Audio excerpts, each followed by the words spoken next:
Welcome to the Unapologetically Unstoppable Women podcast, the show where ambition is celebrated, not silenced.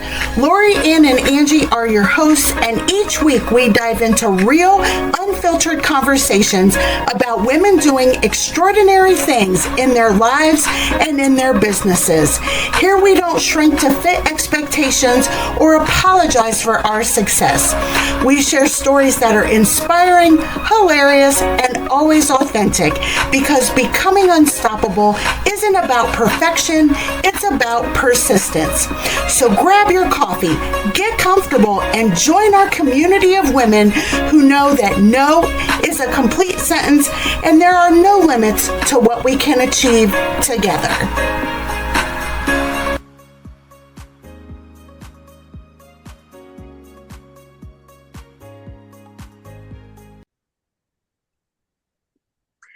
Hello, everyone. Hope everyone is having an amazing day. This is Ann, Lori, and Angie, and we are here for the Unapologetically Unstoppable Women podcast. And we have another great topic that is so relatable and is going to resonate with you in ways. And the best part about this is we are going to give our best strategies and tips and tricks and different things that we actually implement in our life that work when it comes to producing harmony in your life. And, there's this big, work-life balance. Well, balance implies 50-50. And I don't know about y'all, but I don't want to work 50% of my life, right? So it's more about harmony and finding ways. And there are some weeks where you have a little more work, but then there are weeks that you have a little more play.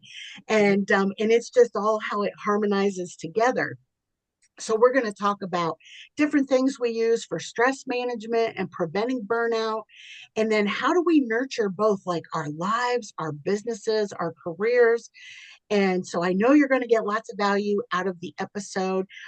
So anyhow, I'm going to shut up and turn it over to, I'm going to start with Lori, because this is her zone of genius for sure. This is the space she sits in. This is the space that she coaches in.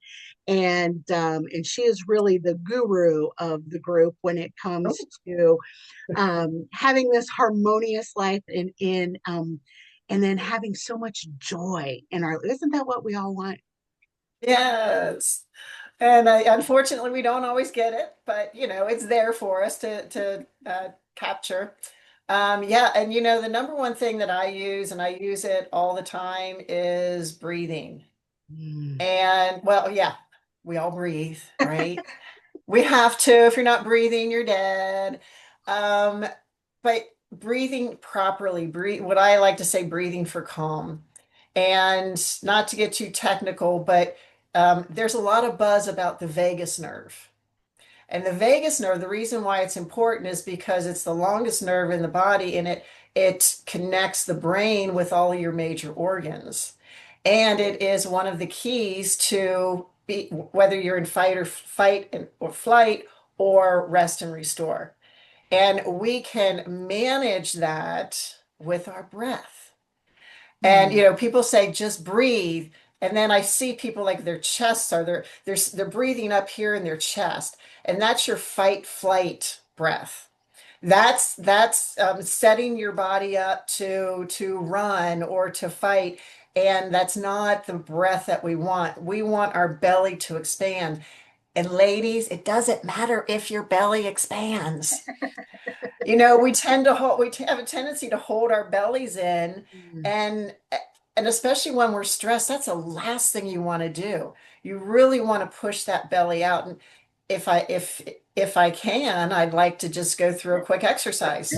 Let's do it. So if you're listening to this and you're in a safe place and feel comfortable doing so, go ahead and close your eyes. If you're driving, don't close your eyes. You can do this with your eyes open as well, and I do this while I'm driving with my eyes open. So just exhale all the air out of your lungs that you can, and then that you feel comfortable doing. And then take a deep inhale, but be conscious of expanding your belly, so that in between your rib cage, and hold it for a couple seconds, and then exhale it all out again. Now, the interesting thing, first of all, practicing this helps you. You can do this. I do this right before I have to present, right before I have a speaking engagement, right before I have a difficult conversation, and to get to bed and sleep at night. And the key is that you're expanding your belly, and it's recommended to do a um, and I'm going to start with just 4, 4, 4. Inhale for 4 seconds, expanding your belly. Hold for 4 seconds, and then exhale for 4 seconds. If you feel comfortable, exhale for like 5 or 6 seconds. It does make a difference. It does make a difference in getting you back into that rest and restore. And the other thing, I just learned this from Dr. David Hamilton, who is the author of Why Woo Woo Works. And he's in that it says that if you sigh on the exhale, that actually helps that vagus nerve get back into rest and restore. I shouldn't say the vagus nerve, but it does have more of an impact in getting you back into rest and restore. That is the easiest thing you can do anywhere, anytime. No one even needs to know that you're doing it. You're stressed out in a meeting. You just want to lash out at somebody, but you know you shouldn't. Just take a deep breath, and you'll feel better. So anyway, that's my favorite go-to strategy. It's so interesting to breathe from and expand the belly, because that takes some intention, right? Like that really takes, like we sit and breathe all day long.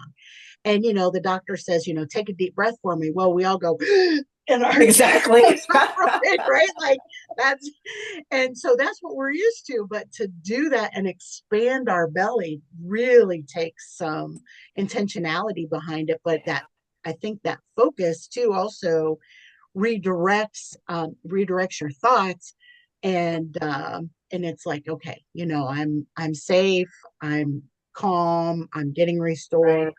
you know that. And yeah, and when you think of if you watch a baby, the way they breathe, they're breathing from the belly. That's normal, that's natural. We get so hung up in our stress that we are in fight or flight mode Mm, most of our day, unfortunately.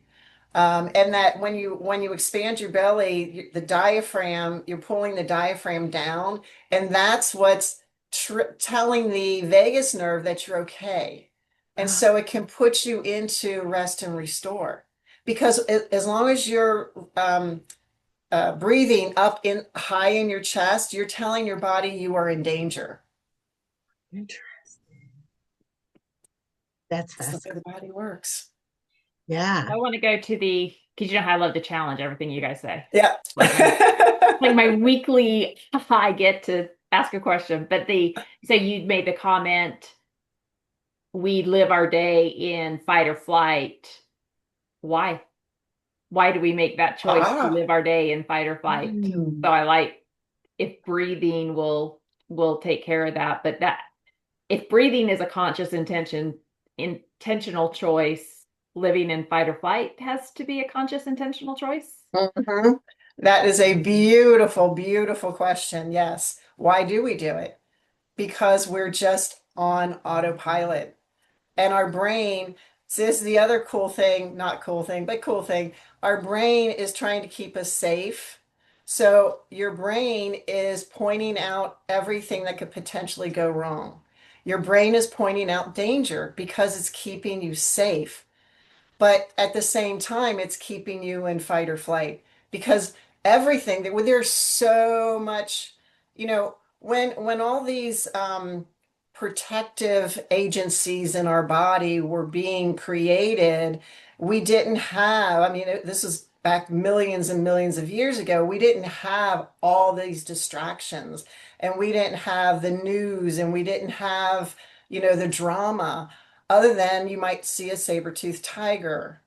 So, but our brains, in that respect, our brains have evolved a lot, but that part of our brain that is triggering fight or flight is still has not evolved that much to recognize that your phone beeping is nothing to be afraid of. Does Yeah. that make sense? It does. And I keep my phone on silent 100% of the time now Me too. because Me the too. dinging became it started making me anxious that I was Yes. either missing something or my phone is 100% on silent. So my husband calls and he's like, "You never answer the phone." I'm like, one, I turn it face down. Me too. And because I don't look at the screen. I have it with me for work and I'll have it up for work. But if I'm just sitting doing something, I have it face down. I'm like, dude, I don't live for my phone. Like, Right. I'll see it eventually and call you back. And if it's an emergency, I don't know, I guess he'll figure it out. But I don't live for my phone. And I think I'm turning into my mom because she used to say, my phone is for my convenience, not yours. Oh, And that's I how like I've become with my phone. like that. Like, there's very little that's life or death. I'll get to it when I get to it. But love yeah, that. they're 100% on silent, so I don't have that. But Lori, when you said saber-toothed tiger, I was thinking dinosaur because I Oh remember yeah. somebody talking somewhere about something and why our fight or flight is so important. But it used to be to save you from a dinosaur. Yes, Yeah. this is danger. Yes, you must run away. And now we do it for everything. Mhm. And Mhm. it's what keeps us it's that fear of trying something new. It's that Mhm. anxiety of I'm not doing well enough. I'm not good enough. That we do that to ourselves. And that goes back to the mindset that I swear, if you turn on anything motivational lately, everybody is talking about mindset. Yeah. Yep. And that's why. So powerful. Mhm. So powerful. And I think about, and I'm super conscious about this because I really do try to live in the moment, not forward or backward, but now. And that's something, I mean, you have to practice at that. At least I did. I shouldn't say some people can do it naturally. I don't. I can't, historically I've lived either yesterday or tomorrow, but I missed out on so much of today. I made a conscious choice to not do that. But when you think about it, like from the moment your feet hit the floor when you get out of bed in the morning, you trip over a sock, that stresses you out. Then you go and you look at the refrigerator and you're like, I'm hungry, but there's nothing to eat, or there's nothing, I don't know what I want. And then you go and look at your closet and go, I don't know, nothing fits, I don't know what I want to wear, it's too many decisions, you know and then it's tropical Ohio and it's humidity and your hair doesn't cooperate with you, I mean. And so it's no wonder so many people sit in stress because that's how they started their day. Yes. Yes. And a lot of people, I know people that wake up in the morning, like you said, something, they trip over their shoe or their sock or something like that. And then they're like, oh, well, this day's going to suck. Yeah. You have just set yourself up for Yep. failure for that 100, entire day. 100%. 100%. And I know I've shared this before, but I'll share it again. I mean, my morning ritual is I wake up in gratitude, I go pee, and then I learn something. That is my morning ritual because I wake up in gratitude before my feet hit the bed. I'm already in gratitude. So that if I do trip over a sock, I'm like, I am grateful for this day. And it was a stupid sock. And guess whose it was? Not mine. And Well, we all Yes, we've knew heard we that. about all knew that, right? We all knew that. your sock laying husband. Yes, exactly. And I swear, like every room in the house, I'm like, what? I don't understand. Anyhow, but On his pillow. yeah, right. So but it's a practice, it's an intentionality, it's, and even if, things do fall apart, like I've woken up to 6 inches of water in my basement, and you go, oh my gosh, okay, all right, I can choose to make this a really bad day, or I can choose to say, you know what, just plans have changed. And I now have something else that's a priority to deal with. I have a saber-toothed tiger in my basement that I need to conquer, kind of a thing. But it's just one of those, like, it's a conscious choice. And when I worked in corporate America, driving to work, it's like, okay, you can choose to have a good day or you can choose to have a bad day, and that's and it's tough. And I've had people say, how can you be so positive? You're not that positive. And I'm like, no, I really am, but it's a conscious choice. I Yes. choose this. I choose. Now, are there days when I just don't even have the energy to be positive? Oh yeah. And that's where I'll go out and I'll do something. And I won't say that I isolate, but I call it protecting people from myself because I don't want to be barky and be like biting people's heads off. But I'll go and do something, relaxing, enjoyable. And for me, most anything outside is going to pretty much take care of that. And even if it's just for a few moments and just sit with my eyes closed and like, okay, Angie, you got to get a grip here. And then people say, I don't have time to do that. And it's like, well, think about when you have a bad day, how much time gets wasted in frustration and throwing things and sitting there going, I don't even know where to start, I'm having such a bad day. That Mm-hmm. wastes more time than Mm-hmm. spending 5-10 minutes doing something that's going to calm your butt down. I And get you. just heard this morning, right before we got on the show, um, I was listening to Joyce Meyer, and she said that 8 hours of stress is equivalent to 40 hours of work. So if you live in 8 hours of stress, you've put your body through the same equivalent of 40 hours of work. And there's a book, I think it's called Overwhelmed. Um, I think that's it. But he talks about completing the stress cycle. So one of the problems, and you might have more knowledge about this, Lori, one of the problems is we get stressed and we carry it and we carry it because we never complete the stress cycle, whether it's exercising, mindset, doing something mindset that changes our perspective on what's going on. But because we don't do that, our body holds it. And then we stay in fight or flight because we've got all this pent up stress that our body doesn't know what to do with or how to process it. So it just holds it. Yeah, a good example from my life in corporate. I would go to a customer site and I had a plan and I'm ready for that plan. And I get to the customer site and they say, "Oh, well, the sales rep said you would install blah blah blah blah blah." And I'm like, first of all, I don't have the approval to do that. I don't have the license key to do that. You guys don't can't even use the product. It's not appropriate for you. But I have to be an inside. I am just seething. And but I'm kind on the outside. And then I get in my car and make the 2-hour drive home. And just like you said, Anne, I could not let go of the anger. I Mm, was so mad at that sales rep to put me, first of all, to mislead the client. mm, Two, to sell something that I'm going to say he probably knew that they couldn't use. Um, but and then to not let me know about it. If I would have known, then I could have prepared for it. But I held on to that for a 2-hour drive until I got back. And let me tell you, it's not fun. It's not fun holding on to that. And it took me my meditation practice and my yoga practice to finally learn how to let go. But we're mm. not taught how to do that, not in corporate. We're not taught that.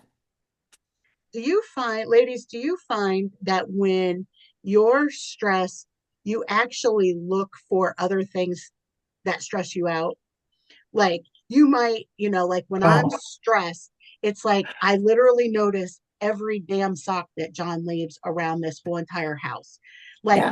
where I might not see them if I'm having a good day, it's like I don't know, you're not that I don't see them, but it doesn't get to me as much, or if you're stressed and you're driving, it's like everybody's cutting you off, everybody's driving slow.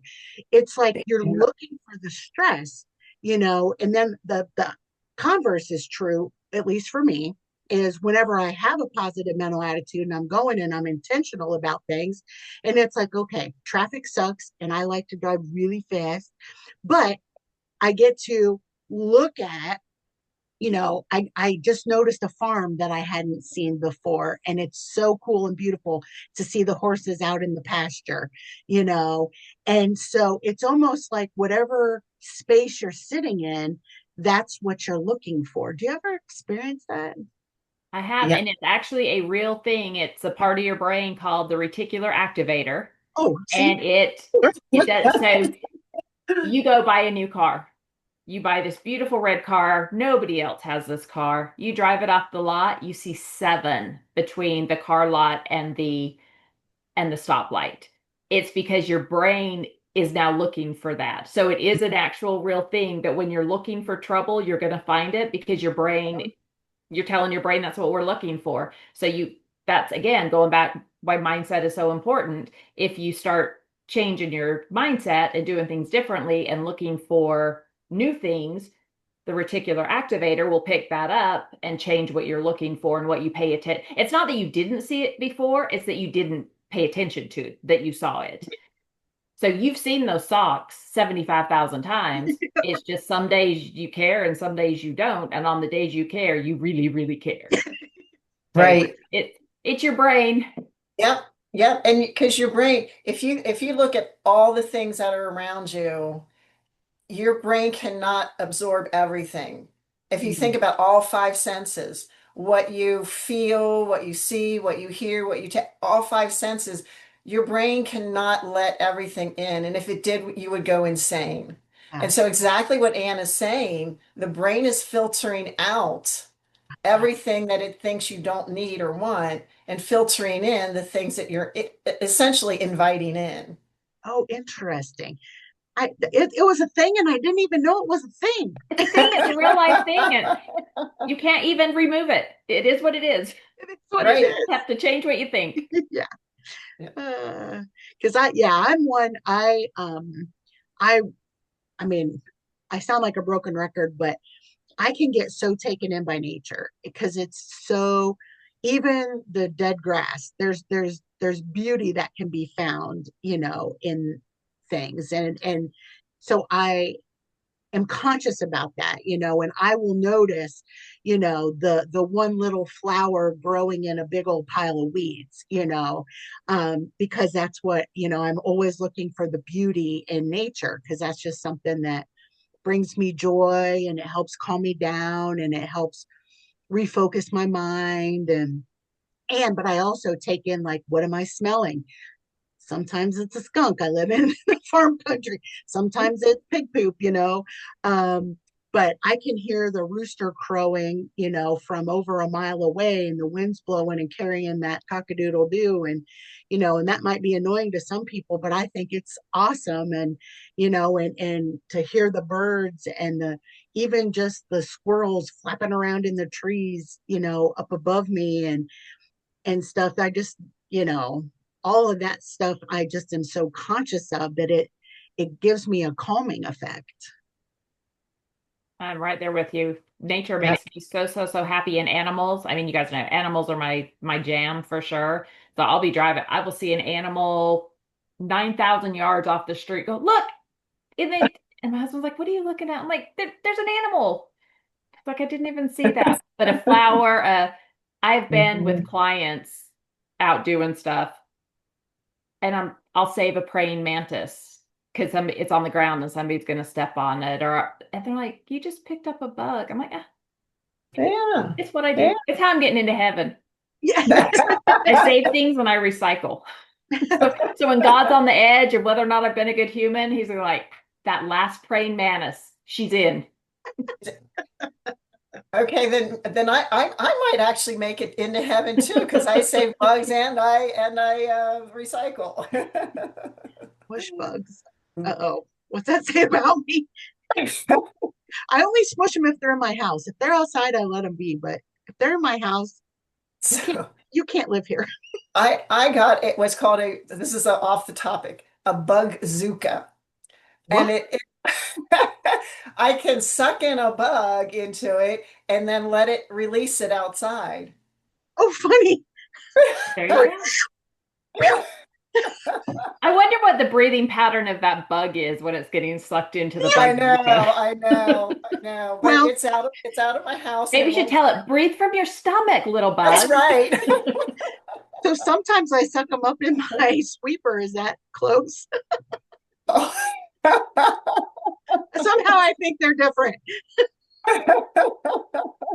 Okay, we're getting way, way, way I off know. Way, I'm way, gonna way, get way, hate way, mail way. for that. They'll be like, "You feel No, fine." you won't. Like, not if they're But outside. hey, laughter is a good medicine for relieving stress.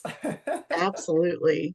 So one of I the things I know we've talked a lot about like the stress cycle and stuff, but what are some of the rituals? Because for me, I don't have ADHD, but I behave like I have ADHD. I think I've mm, taught my brain that it's okay to just bounce around like a pinball in my head. Um, so I find I have to have structures, rituals, routines. And if mm, I get out of that routine, especially my morning routine, and I've said that before, like I honor that. Even if I'm late in the morning, I will honor my morning routine. So what do you guys do? Because to me, that's the best thing to help prevent stress is to know what you're doing. And then also in that, plan for times that if you have to adjust something, you don't have such a schedule where you're from 8 o'clock to 5 o'clock, you haven't even scheduled a potty break. Like in my schedule, I have, I think, an hour and a half or 2 hours in the morning, an hour and a half or 2 hours in the afternoon. If something gets shifted, I have slush time already built in, so it's not that big a deal. yeah, Nice. I have when on my calendar link when people book in with me, I have a 15-minute buffer after the appointment and a 15-minute before the next. So I have 30 minutes in there. So once again, if something runs a little over, I got a little buffer, but that allows me time to use the restroom, refill my water, get up, because I'm sitting at my computer all day, get up, move around. I like to pray before every meeting. And so it gives me time to pray. And then sometimes I will just show up like I'll be, 7 minutes early for my meeting. And instead of diving in, because I want to be present with whoever I have the appointment with, sometimes I'll just sit here quietly like this. I have a little mindless game that I can do really quickly on my phone. Um, but it's totally mindless and I don't get stressed out if I lose or whatever. And so I might play that for a few minutes. But a lot of times I'm just sitting here and just kind of like being, and I used to go in between that time and like, oh, let me go check an email quick. And I was like, that's too much. And then I realized I was more productive by slowing down. There's that saying, you got to slow down to speed up, and it doesn't really make sense. It's contradictory. But when you're much more intentional and you slow down and you take those moments and just be like, okay, whew, all right, just need a moment, and sometimes I just need a moment in between, and sometimes I'll go stand outside and just take some deep breaths, even if it's just for a minute or two. It doesn't have to be long. But then I show up and I'm so present at the next meeting. And then people are like, you have so much energy. And it's like, because I'm choosing to be right here with you. And that brings me energy and that brings me joy. And I love connecting like this and having these conversations. And, but it's because I took those moments prior. Does that make sense? That's perfect. I love that. And then tell them about your boundary of your time when you have a scheduled meeting because Oh, I love this. yes. The other thing, is you have 3 minutes. And if you're more than 3 minutes late, I'm out because I set healthy boundaries around my time and I encourage you to do the same. And that exact phrase is right on my calendar link. And because I have a business to run, and I honor your time by showing up on time. Now I get when things happen. I have been late to meetings. I don't want you all to think, oh, she's never late. There are things that you cannot help, like, one time a dog ran out in front of me and I hit it. Well, that made me late to a meeting. Okay. I mean, you can't help when those things happen, right? And of course the person was very gracious and understanding and that type of thing. So I get that those things happen, so I'm not really a jerk about it. But on the flip side, it's like they had their 3 minute buffer, and then I'm out and I'm going on to something else. Now, they can always reschedule, if those things happen, and I always reschedule if heaven forbid I'm late and something because life happens sometimes. Around here, if you get stuck behind an Amish buggy, that will slow you down because they only go like 17 miles an hour. And there are roads that you cannot pass because it's not safe. And so you're like taking in the sights. But so I'm very gracious. But on the flip side, I protect my schedule because I have a business to run. Well, and there are people who are habitually late. And because they don't care that they're late and they don't care if other people are late, then they're just there's no incentive for them to be on time unless you tell them.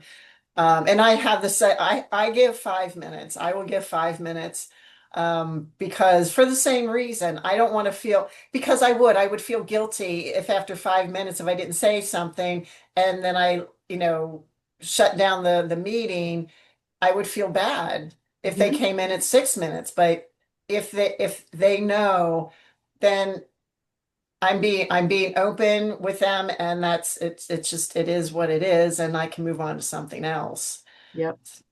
I had a no show. It's rare for me to have a no show, and um, and that means like they didn't even like I didn't get a post email like, oh my gosh, I'm so sorry, something happened. I was, that prevented me from showing up, blah blah blah.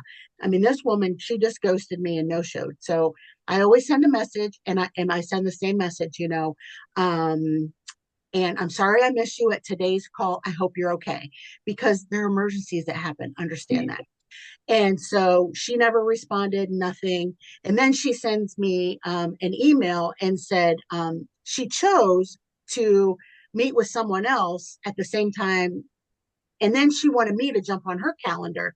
And I was like, okay. I was a little bit perturbed, but I went on and she only takes appointments on Friday evenings and Sunday evenings. And I said, then we're not meeting because I once again protect the boundaries and I don't work on Fridays, and I sure as heck don't work on Saturdays and Sundays. And she's like, but I really want to meet with you. And I'm like, and if someone no shows on me twice, they don't get a third. Like there's no third. It's like, And why would you not reschedule? yeah, So if I had a meeting with you and something came up that, I know there's nothing more important than meeting with Angie because she's fabulous. Well, maybe Anne, maybe, yeah, I don't know. It's a toss up. It's a toss up here. But, why wouldn't you reschedule yeah, with the other person if you decide you're not going to meet with them to meet with someone else? yeah. Yeah. And so I've already kind of got the ick from this woman, and I'm like thinking that, she's not, her vibe doesn't match my tribe, if you will. And so it's probably okay if we don't meet, because there's a disconnect of values there. Mm. And if she doesn't respect my time more than that, and I understand if that's, if Fridays and Sundays work best for her, that's fine. Right, But I right. am not going to adjust my healthy boundaries to accommodate, you know, it would take something pretty spectacular for me to do that. Yeah, yeah, yeah. That's good. That's Yeah. good. How about you, Lori? What about rituals or schedules? Oh, so schedules, very similar to Angie. But the way I have my calendar set up is I always have 30 minutes after any meeting. And I will also block time on my schedule if I have something going on, like if I have a project, I'll block my schedule. So my calendar looks somewhat crowded, but I have it color coded. So I kind of know that, okay, this is something that something for me. But I will be honest that I'm trying to get into my morning routine again.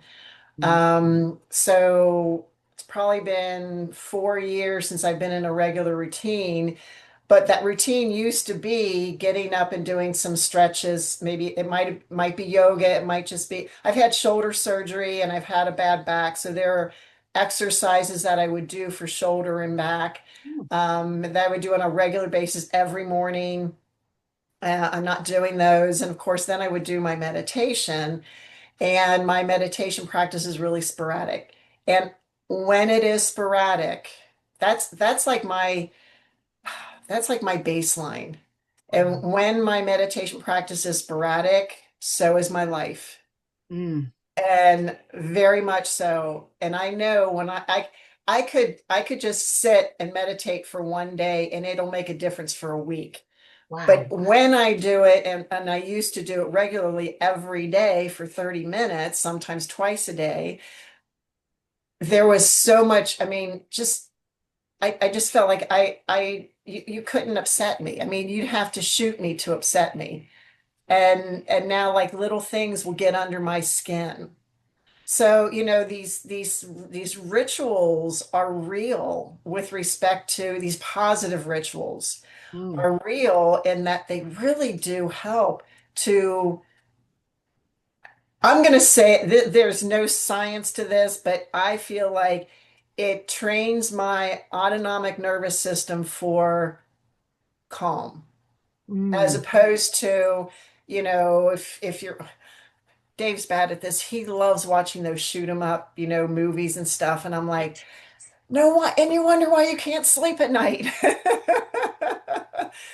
Because even, it's on TV, and even though it's not real, your brain doesn't know that. So, anytime you can calm your nervous system, you're setting your day or your night up for whatever it is you have put in front of you that you're allowing into your life.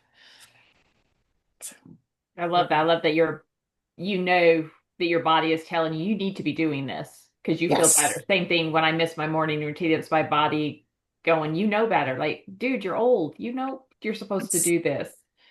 And I pay for it when I don't. Yes. Yeah. Yes. I was Not, telling Angie, oh, sorry. no, I you was go. telling you before this, I finally got back to working with my trainer because I used to work out on a regular basis, which I haven't done in like 2.5 years. And I finally got back to doing that because like you said, and I feel it in my body. I don't have the energy I used to have. I don't have the focus I used to have. And yeah, and I don't like that. Yeah. And I think there's a component too for, at least for me, is I also have to fill my spiritual cup up too, Yes. and for me, that's another strategy, and it's part of my routine.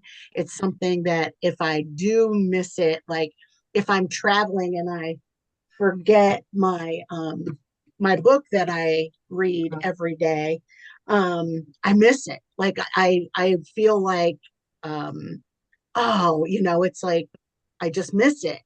And because it fills my spiritual cup up as well. And I think that's, we think about, we fill our bodies up with food, and we fill our mind up with, sometimes it's good stuff, sometimes it's bad enough, kind of like food, I guess. Sometimes it's good stuff, sometimes it's bad stuff. Exactly. But for me, I have to have some spiritual component to that as well. And I have a podcast, it's like a 20-minute podcast I listen to every morning.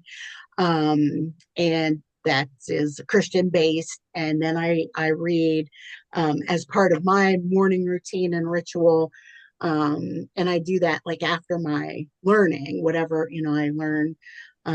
I learned some interesting things about taxes today, and I'm like, well, that wasn't very fun learning, but it was important because it was about business taxes and stuff, and I was like, oh, that's something I have to talk to my CPA about. So it's not always fun, sexy learning, but it's necessary things. But so I don't know you know, if you all have any like anything you do to help not spill, fill your spiritual cup. Well, and that's my meditation practice Ah, because that's that's, okay. I feel connected to God. Deepak Chopra was once asked, what's the difference between prayer and meditation? And he said, prayer is talking to God, meditation is listening to God. So, and it's just in essence being in that place of silence where you're not telling yourself anything and Mm-hmm. nobody else is telling you anything. And you're in that place where your heart, your soul can start speaking to you. God can start speaking to you. Yeah. And I've mentioned this before. I listen to the New Testament every day. So I have it set up. I just repeat a 26-day cycle. And sometimes I finish it in 15 days, depending on what I've had going on. Like I'll just, if I need the extra, I'll run it in the car while I'm driving and things like that. So then I finish it more quickly. Well, if I finish it before the 26 days, I start it over. So sometimes I've read it twice in a month. Um, Listened, read, whatever. But yeah, that's my thing. And I notice a big, big difference when I'm not doing that. Yeah.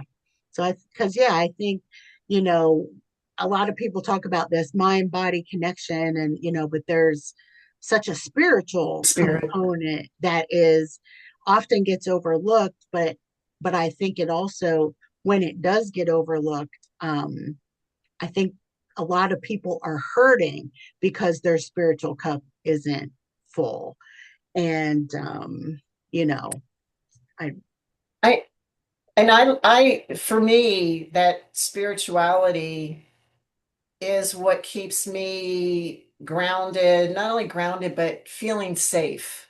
uh, I mean, it truly feels safe because I know I have saints and angels and Jesus, and I know I have support that is not physical, not necessarily physical. I know I have support of universal beings, and whatever your belief is, believing in something that is a higher power. mhm. Um, there's not, I mean, some people will. I know I have a friend who is just doesn't believe in any of that. Just doesn't believe in any of that, and then that's fine too. But I also see that his life is not as fulfilling to him. Mm, And just by like the way he talks and all that stuff, and some others might be, I don't know. You got to do what works for you. You absolutely have to do what works for you, because trying to start a spiritual practice when you're thinking, oh, that's just stupid. That's just isn't going to work, but I have to have that. And even if I'm not doing my meditation practice, I'm actually reading a book now called, oh, what's it called? It's by a neuroscientist who was in a coma for 7 days, mm. and he came out of it. He actually survived, which is he had bacterial meningitis or something like that. And here, this neuroscientist, while he was in a coma, he says he experienced heaven. It's called Proof of Heaven. Proof of Heaven. Oh, And just talking about mm, how, language cannot even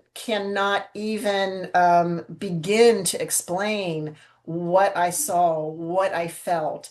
But it was uplifting. There were no, you had no problems. And it's a really good book. But, you know, is it labeled God? Is it labeled spirit? Is it labeled, how we label it, and as he mentioned, the the English language can't describe it, just cannot describe it. Right. So however you describe it, it makes a huge difference in your life. And don't you think when it comes to spirituality that it really is, it's more, it's for you. Yes. It's not for anybody else.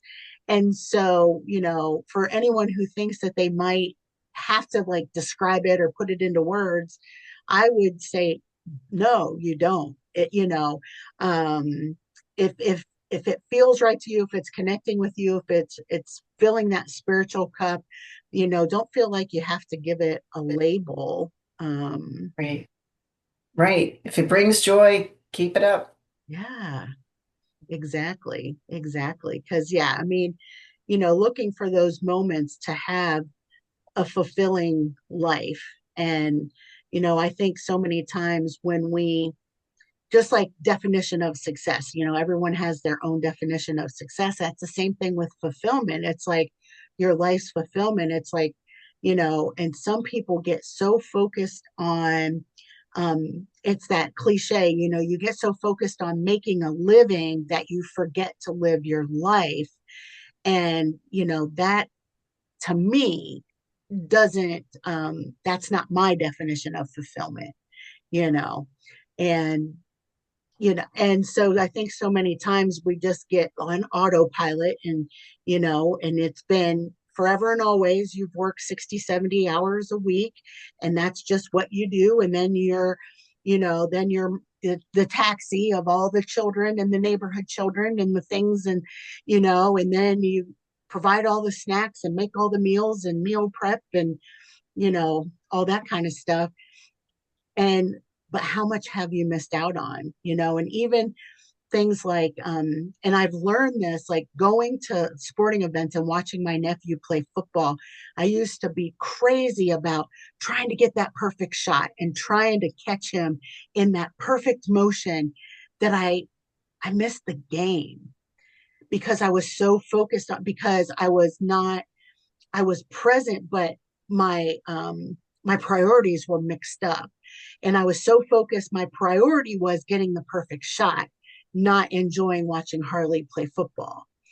And, and so it was something I had to be conscious of, even when I go to concerts or I'm, seeing a new site in the world. Yes, do I want to take a picture to memorialize it? Absolutely. But I used to take hundreds of pictures where now I take one or two, just even little things like that, because I don't want to miss out on that present moment of all the five senses. What wind am I feeling on my face? What am I smelling? Even when I close my eyes, what are things based on what I'm hearing? What are things that I'm seeing? And then, what am I touching? Some really cool rocks or sand or moss, or hopefully it's not poison ivy. And, you know, so just finding those ways to bring that fulfillment by being more present.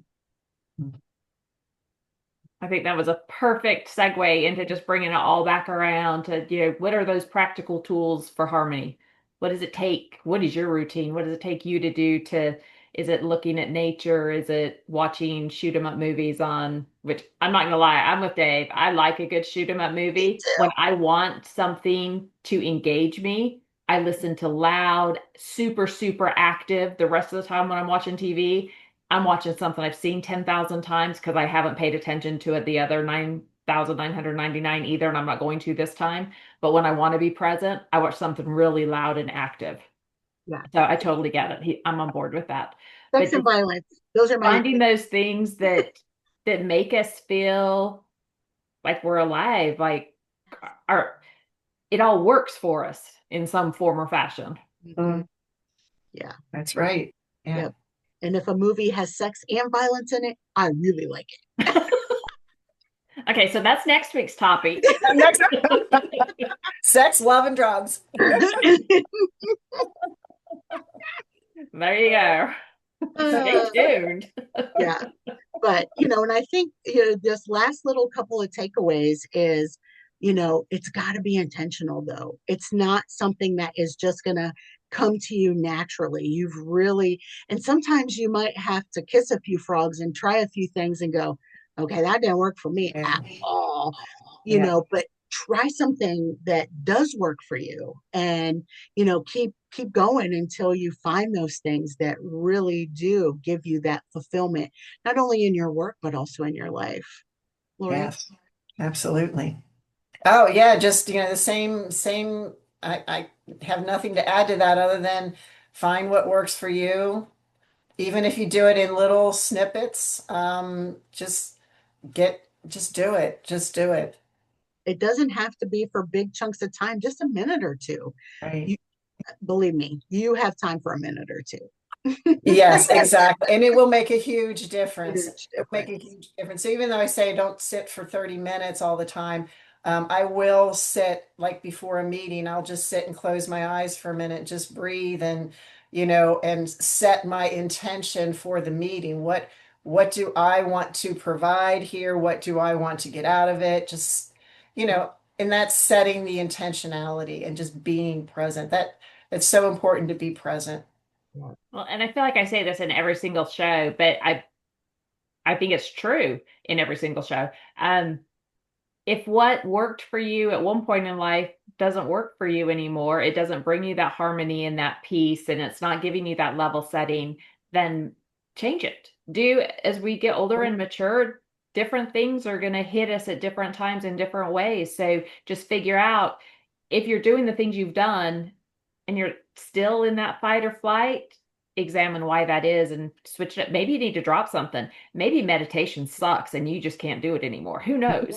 But so find something else. Maybe it is watching a shoot 'em up movie. Maybe it is taking a walk and saving a bug. Who knows? Yeah, saving a bug. Yeah. Well, this has been a great episode, and I'm confident that you've been able to pull some little strategies out that resonate with you. And we just encourage you to go out there, take good care of yourself, and try something. And we'd love to know. Put in the chat, like we'd love to know. Share your tips and strategies with us, because we'd love to learn some things from you.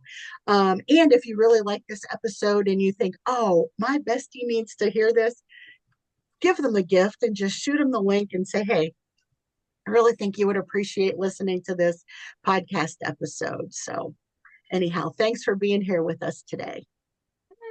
Bye. Bye.